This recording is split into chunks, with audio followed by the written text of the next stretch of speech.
தமிழ் ஆட்சி மொழி பற்றி பேச போகிறோம். ஃபர்ஸ்ட் இந்த விழித்தெழு யூத் காட் டேலண்ட்டுக்கு ஒரு நன்றி.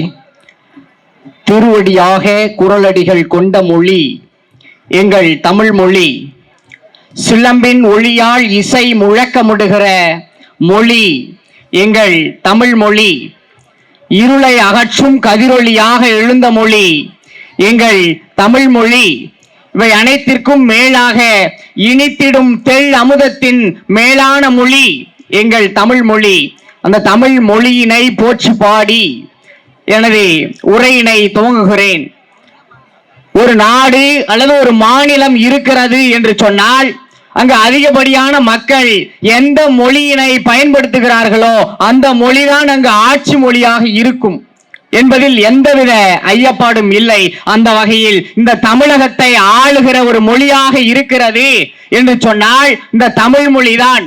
அதனால்தான் தண்டி அலங்காரத்திலே ஆசிரியர் தண்டி சொல்லுகிறார், ஓங்களிடை வந்துயர்ந்தோர் தொழ விளங்கி ஏங்கு ஒளி நீர் ஞாழத்து இருளகற்றும் ஆங்கவற்றுள் முன்னேர் தனியாளி வெங்கதிர் ஒன்று ஏனையது தண்ணீர் இல்லாத தமிழ். இந்த உலகத்திலேயே இருளை போக்குவது இரண்டுதான், ஒன்று தமிழ், மற்றொன்று சூரியன் என்று சொல்லுகிறார்.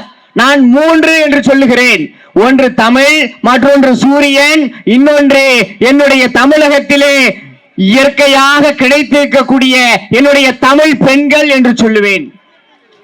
ஏன் இதை இப்படி நான் சொல்லுகிறேன் என்று சொன்னால், ஒரு சூரியன் இந்த உலகத்திலேயே பரவி கிடக்கிற புற இருளை போக்கக்கூடிய ஒன்றாக இருக்கும். இந்த தமிழானது அக இருளை போக்குகிறது. ஆனால் எங்கள் தமிழ்குல பெண்கள் இந்த உலகத்திலே பரவி இருக்கிற புற இருளையும் அக இருளையும் போக்கி தமிழர்களினுடைய வாழ்வியலான அடிப்படை வாழ்வியலான இந்த குடும்பத்தை செம்மார்ந்து நிறுத்துவதே எங்கள் தமிழ்குல பெண்களாகத்தான் இருக்கிறார்கள். அதனால்தான் 3 ஒளிவட்டங்கள் என்று சொன்னேன். பாரதி சொல்லுகிறார், யாம் அறிந்த மொழிகளிலே தமிழ் மொழி போல் இனிதாவது எங்கும் காணோம் என்று பன்மொழி புலமை பெற்றவர் சொல்லுகிறார். அத்தகைய இனிமை வாய்ந்த நீர்மை வாய்ந்த மொழிகளாக நம்முடைய தமிழ் மொழி கருதப்படுகிறது. பல்லாயிரம் ஆண்டுகளை கடந்த மொழி. ஒரு சூரிய குடும்பத்தை எடுத்துக்கொண்டால் அந்த சூரிய குடும்பத்திலே எப்படி சூரியன் தலைமையாக இருக்கிறதோ அதுபோல இந்த தமிழ் மொழி குடும்பத்திலே தமிழ் மொழிதான் முதன்மையான மொழியாக இருக்கிறது. அந்த தமிழ் அன்னையினுடைய மடியினிலே நாம் எல்லாம் தினந்தோறும் தவழ்ந்து கொண்டிருக்கிறோம் என்று சொல்லுவதிலே தமிழர்களாகிய நாம் எல்லாம் பெருமிதம் கொள்ள வேண்டும். எங்கள் வாழ்வும் எங்கள் வளமும் மங்காத தமிழ் என்று சங்கே முழங்கு என்று இந்த தமிழ் மொழியினையும் தமிழர்களை பற்றியும் நாம் ஒவ்வொரு வரிகளையும் சிந்தித்து பார்க்க வேண்டும். அந்த வரிகளை எல்லாம் நாம் சிந்தித்து பார்த்தால்தான் தமிழில் இருந்து மற்ற மொழிகள் எவ்வாறு வேறுபட்டிருக்கிறது, நாம் எவ்வாறு வேறுபட்டிருக்கிறோம், நம்முடைய மொழியானது அழிவை நோக்கி சென்று கொண்டிருக்கிறது. நன்றாக சிந்தியுங்கள் எனது அருமை தோழர்களே.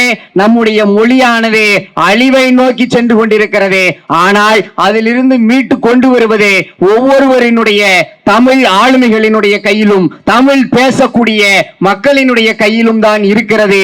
நாம் எல்லாம் முதலிலேயே சொல்லிவிட்டேன், நாம் எல்லாம் யார்? இந்த தமிழ் அன்னையினுடைய மடியினிலே தவழுகிற செல்ல குழந்தைகளாக இருக்கிறோம். எனவே நாம் எல்லாம் இனி வரும் காலத்திலே இந்த தமிழ் மொழியினை செம்மார்ந்து நிறுத்த வேண்டும் என்று சொல்லி நாம் எல்லாம் தமிழர்கள் என்று சொல்லுவதிலே பெருமிதம் கொண்டு எங்கள் குல பெண்களையும் ஆண்களையும் அடிபணிந்து வணங்கி எனக்கு பேச வாய்ப்பளித்த இந்த YGTக்கு நன்றி பாராட்டி விடைபெறுகிறேன். நன்றி, வணக்கம். வாழ்க தமிழ், வளர்க தமிழ்.